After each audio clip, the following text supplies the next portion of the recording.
Welcome to the Let's Get Vulnerable podcast. I'm your host, Dr. Morgan, and today's episode is a juicy one. I know I say that a lot, but this one really is. We are going to talk about ways your inner child is ruining your dating life. And I think I've talked about this before, but in different ways. And this episode may hit even more deeply with you. So let's get into it. Number one, what the heck is an inner child? I think when I was kind of early in my training in clinical psych, and I was working at a counseling center in San Diego at a college, and we had this person come and do a workshop, and they were talking about self compassion and your inner child.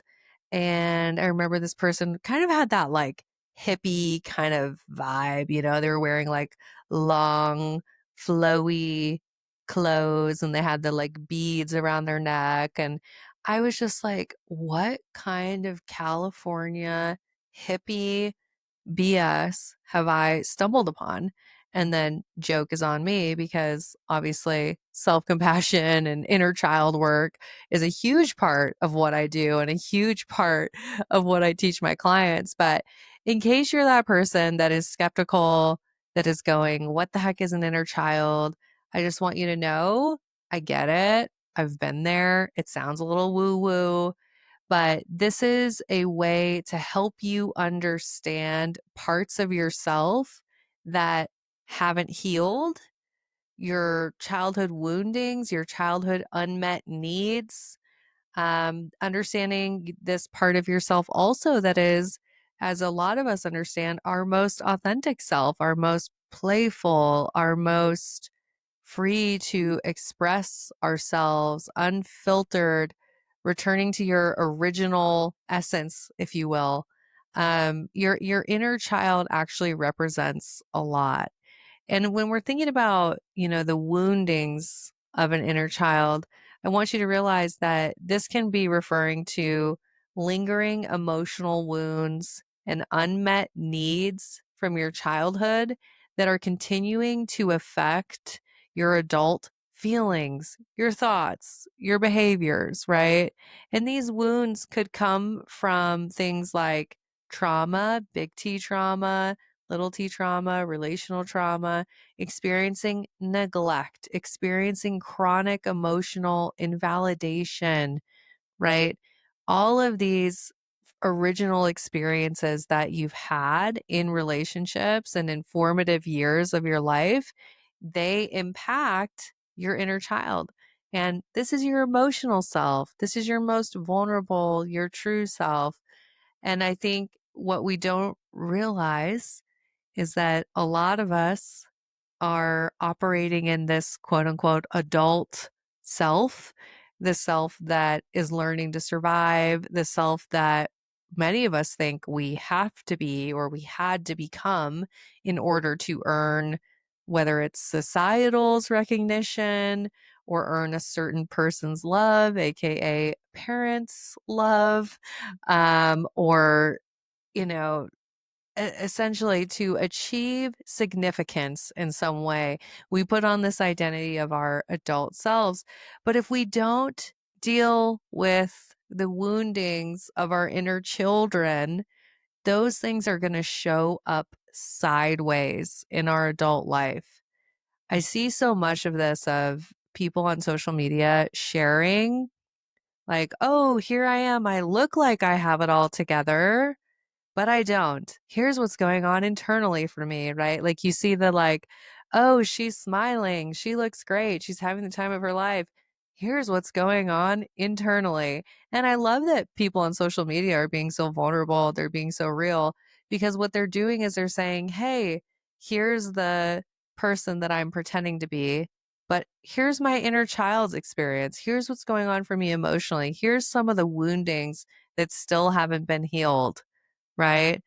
When your inner child feels safe, when you've been able to heal some of those woundings at the root, then you have this playful, authentic, very loving, expressive version of yourself that gets to be present.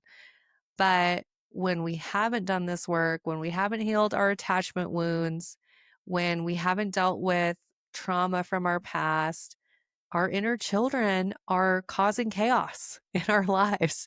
They're causing us to date people that recreate childhood toxic patterns, that recreate emotional states from early relationship experiences, whether that's chaos, feeling like you have to earn someone's love, feeling like you have to chase, feeling like you are never good enough to be a priority. You're always going to be second.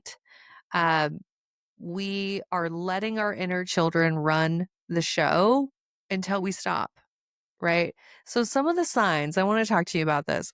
What could be going on? Well, here's some of the signs of, okay, you haven't dealt with your trauma at the root. You still have an inner child that's scared. You have an inner child that's emotionally dysregulated. Here's some of the things to look out for. Number one, low self worth. I got to start there.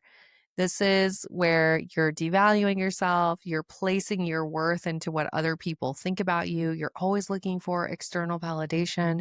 This is horrible on social media where people are, basing their worthiness off of, oh, how many likes did a post get or how many followers do I have, whatever. They're outsourcing their self-worth, right, to this external thing. Low self-worth. This is the second one is like, well, duh, if your inner child is really struggling and it's unhealed, of course you're going to have difficulty in relationships. That's number two. You're going to struggle in your relationships, right? You can't trust people. You're scared you're going to be abandoned. You're engaging in unhealthy patterns. The third thing is emotional dysregulation. You're going to have trouble being able to get back to baseline, being able to regulate yourself, being able to feel your emotions, but then get back to a secure place. You're going to struggle with that. Maybe you never had it modeled as a child. So many people, I can't stress this enough, you never had emotional regulation modeled to you. You never saw examples of people feeling their emotions, allowing themselves to express themselves, it being okay, it being accepted, it being welcomed, and then that person getting back to a calm place. You never had that. You never had that modeled.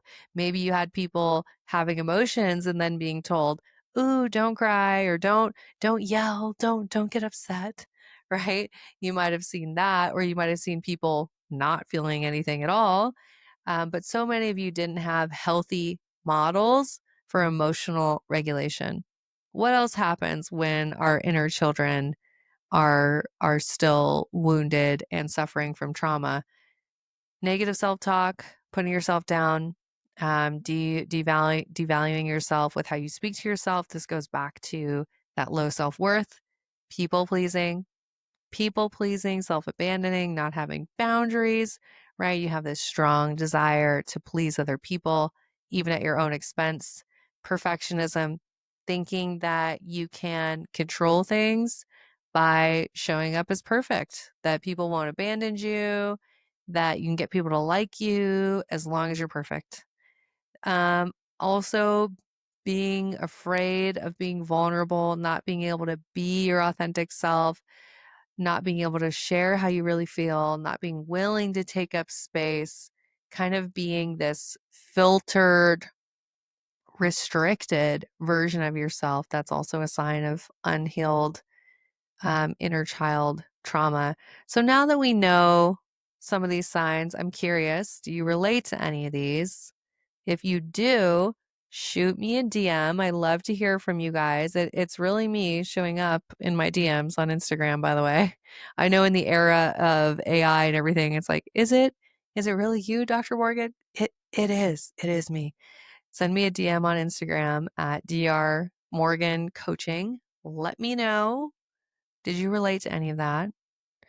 And then let's dive into some truths about your inner child and how it is impacting your dating life. I think I need you to know this is that your inner child, it's using things that it learned as coping. These are coping skills, right? And it's essentially needing something. Your inner child has a need. Maybe it's a need for safety. It's a need for control. It's a need for reassurance. It's a need to feel good enough, right? Your inner child has this need, and it's using an attachment strategy to try to get that need met. So for example, with anxious attachment, you might be having clinginess. You might be experiencing needing a ton of reassurance. This isn't your logical adult brain. Your logical adult brain knows that, oh, it's only date number 2.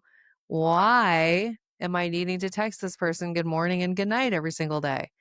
That is not rooted in secure attachment. It's rooted in the inner child, the anxious attachment, and you have that unmet need for safety, for predictability, for chaos, right? For not having chaos, excuse me. And then when you're doing this and you're hoping, okay, if I simply can get this person to show up differently, right? Then you're playing into repetition compulsion, you're wanting a different result. Um, and I think what I just want you to realize is that with anxious attachment, the core of it is that your brain is saying, I want to feel safe. And honestly, it's the same thing with avoidant attachment. It just shows up differently. With anxious attachment, you're going, okay, I'll feel safe if I know you're not going to leave me. If we have so much closeness that it can feel like codependency, right? We're like becoming one person. That's how you're creating safety with anxious attachment. With avoidant attachment, you're creating safety by getting distance, by having emotional distance. That's what feels safe. So you have these attachment styles that are showing up because it's what you had to do as a child in order to feel safe in a connection. So realizing that your inner child is asking you for something. What does it need? And part of the healing, part of becoming secure is learning, how do I give myself the thing that I need? Right? And for so many of us, it's safety, it's self-trust, it's knowing that, hey, I'm going to show up for me. I'm going to be there for me. I'm going to validate my emotions. I'm going to be able to emotionally regulate. I'm going to create safety in my body, right? So we have to get to this place where when we're working with our inner child, we're no longer scolding it. We're no longer embarrassed by it. We're no longer ashamed of that inner child. We're no longer judging that inner child. Oh my goodness. I Ah, I just think about all the times that either I judge myself or I've heard people judge themselves when it comes to dating. You know, those innocent things like, oh, I'm just a hot mess express. Oh, I'm just terrible. I'm just terrible at dating. Oh, I'm just so good at creating these dumpster fire endings. You know, a lot of this is like said jokingly, but there's so much judgment in that. There's so much like, oh, I'm just not good at this. Oh, I'm a mess, you know? And it's really getting to this place where we're no longer judging, even in a making fun of ourselves way. We're no longer judging, but we're having compassion. We're having understanding. We're showing up with curiosity. When we judge, we shut down curiosity.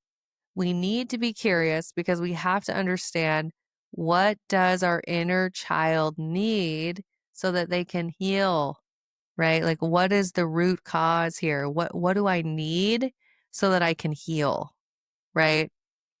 And I think this is where we get into the next thing I want to talk about, which is you have to learn how to reparent your inner child. But before you start reparenting, you have to connect to it. So many of us are just disconnected from that part of ourselves. It's inconvenient. We're like, be quiet. You have to be an adult and be productive and function. I don't want to hear about your little emotional tantrum or your spiral or whatever the heck you're going through. We're just going to watch 7 hours of Netflix and order Uber Eats, and we're going to numb out because I don't have time for your inconvenient emotions. Okay. Like that's how a lot of us are responding to our inner children instead of being curious. So you owe it to yourself. You have to first create the space. First, got to say, well, what is my inner child saying to me? What are my inconvenient emotions? What are my fears, my woundings? If I'm really honest with myself, what am I afraid is going to happen? What do I feel like I actually need? Right. So then this is where we then get into that piece of, well, how do I reparent myself?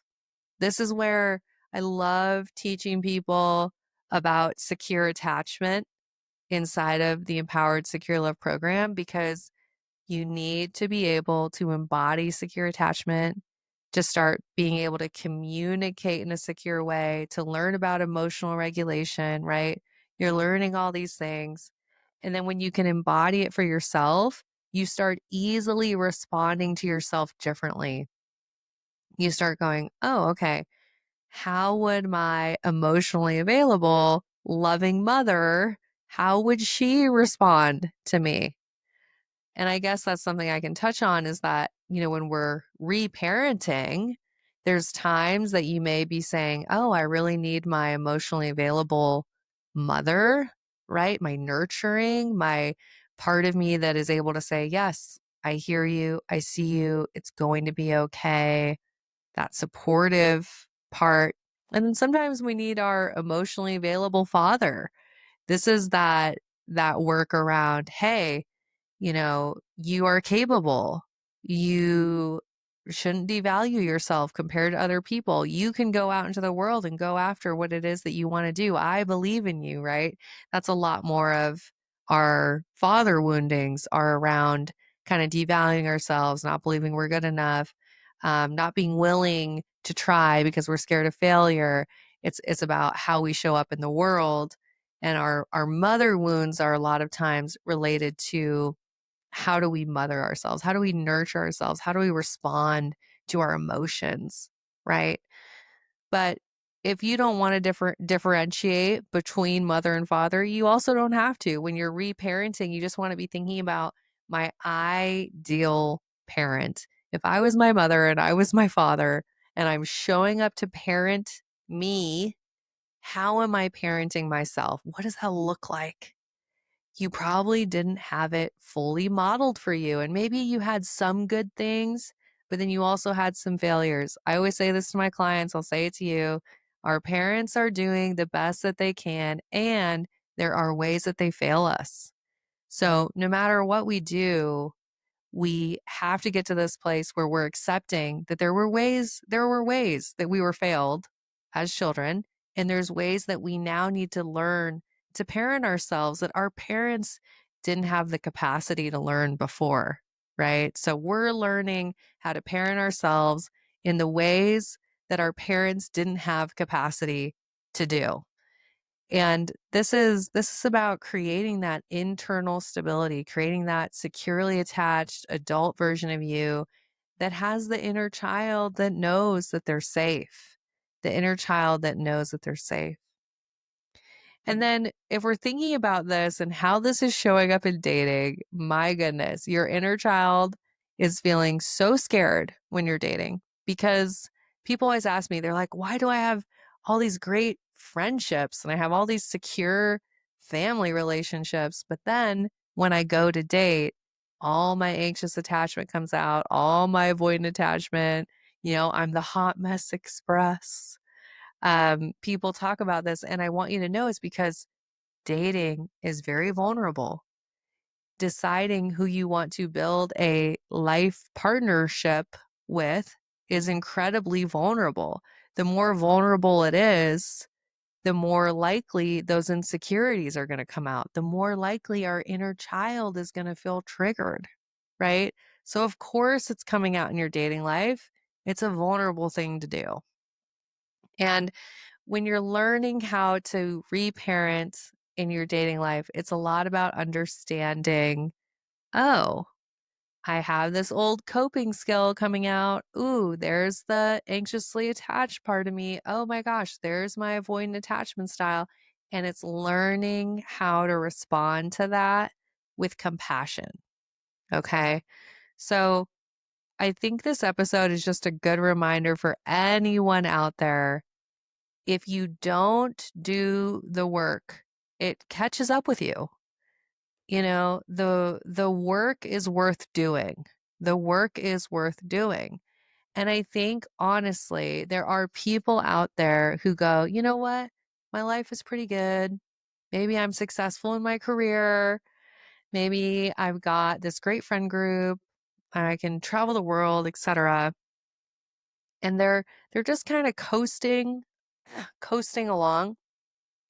But if they're really honest with themselves, they've never addressed their childhood wounds. They've never addressed their relational trauma. And it may be fine, but I guess what I'm trying to say is it may be a quote unquote comfortable life, but I want you to realize this, you're also missing out on the emotional richness that comes from deep connection, that comes from vulnerable connection, that comes from being really, really intimately close and safe in your relationships. And there's no way that we get to close and safe until we've worked on our healing, until we've gotten to this place where, oh, my inner child knows what secure attachment is. My inner child is safe to feel their feelings, right? If I'm not safe to feel my feelings, how can I be close to someone, right? Like, you have to realize that even if you're comfortable, you feel like you're okay, you're likely missing out on the depth of emotional connection. And in my opinion, the reason that we're here on this earth, right, is to be in close, loving relationships with people, with other humans, and to have those shared experiences of what does it mean to be close? What does it mean to create safety together? And until you do the work, you're missing out on that depth of connection.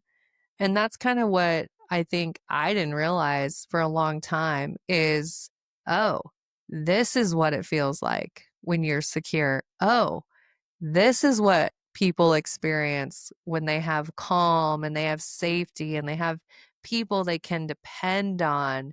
And just the difference of, I want to call it richness, honestly. I mean, sure, wealth can look a lot of ways, but when I think about like, how am I truly rich in my life? It's my relationships. You know, your relationships determine the way that you feel in your life. They give you that foundation, you know. People on their deathbeds, they don't say, "Oh, I wish my career was better." On your deathbed, you're saying, "Man, I wish I'd spent more time with my husband," or "Man, I wish I'd been close to my kids." Um, you know, relationships are just they're why we're here. And until you deal with your childhood trauma or your relational trauma you've experienced, until you heal that inner child part of you, you're not opening yourself up to the depth of connection that you really deserve. So, this is my gentle challenge to you that, hey, you know, if you kind of feel this pull of, you know what, Dr. Morgan's right, I need to actually deal with this, you're going, yep, the work is worth doing. You know that nothing changes until you change. Go apply to the Empowered, Secure, Loved program. This program is developed by me. This has helped thousands of people become securely attached and attract the love they deserve. And I think most importantly, I just want you to be empowered in this area of your life. I want you to have that self trust, the peace, the calm that comes with knowing, hey, I'm embodying secure attachment. I can trust myself. I'm showing up really well in my relationships, right? Like I want you to have that peace. that comes with that. So go apply, just use the link in the show notes. And obviously, if this episode really hit home with you, shoot me a DM on Instagram. I definitely want to hear from you. I love connecting with this community. And maybe you want to share it with a friend, share it with somebody who you feel like needs some encouragement in their dating life. Maybe they haven't put the pieces together yet on, oh, this is why my dating life feels like chaos. This is why I'm on the emotional roller coaster, right? Like I think so many of us we just are going like, "Oh, I got to just meet the right person. Just keep trying. Just keep, maybe I'll try a matchmaker. Maybe I'll do blah blah blah. Go to this speed dating thing." We just got to meet the right person instead of focusing on, "Wait, how do I heal internally? How do I become secure so that I'm attracting the right people?" Okay. You have the power to change how you're showing up. I just want to remind you that. I want to empower you. Like, this is such good news. It's such good news. You can always change how you are showing up. You can always rewire your brain. You can always work on releasing that past relational trauma that is causing your inner child to act out in your dating life. Okay. You get to say, hey, I see you. I understand why you're hurting. Let's work on healing these wounds together. And then I want you to know you're safe now. And hey, the emotionally available, secure adult, that part of you gets to run the show now, right? Um, y'all, I had Dr. Schwartz on my show, Dr. Richard Schwartz. He's the author of No Bad Parts. He's an incredible, incredible clinical psychologist. He was on a long time ago. Gosh, I'm trying to remember what episode, but you could just Google Richard Schwartz on Let's Get Vulnerable. I'm sure it'll come up. But his work on looking at the parts of ourselves, right? I have incorporated so much of the IFS, the interfamily systems. I've incorporated that into the work that I do, into the program I've created. And I really truly believe that we have to understand all the parts of ourselves.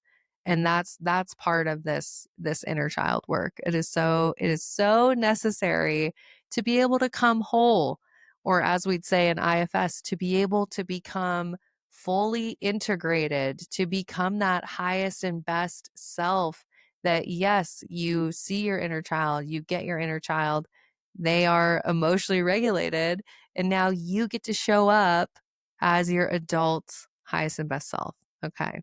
That could be a whole other episode, but I just want to encourage you, if this episode was helpful, once again, share it with somebody, send me a message on Instagram. I'd love to connect. And of course, as always, you guys know this, I am wishing you high self-worth and great relationships. I'll talk to you soon.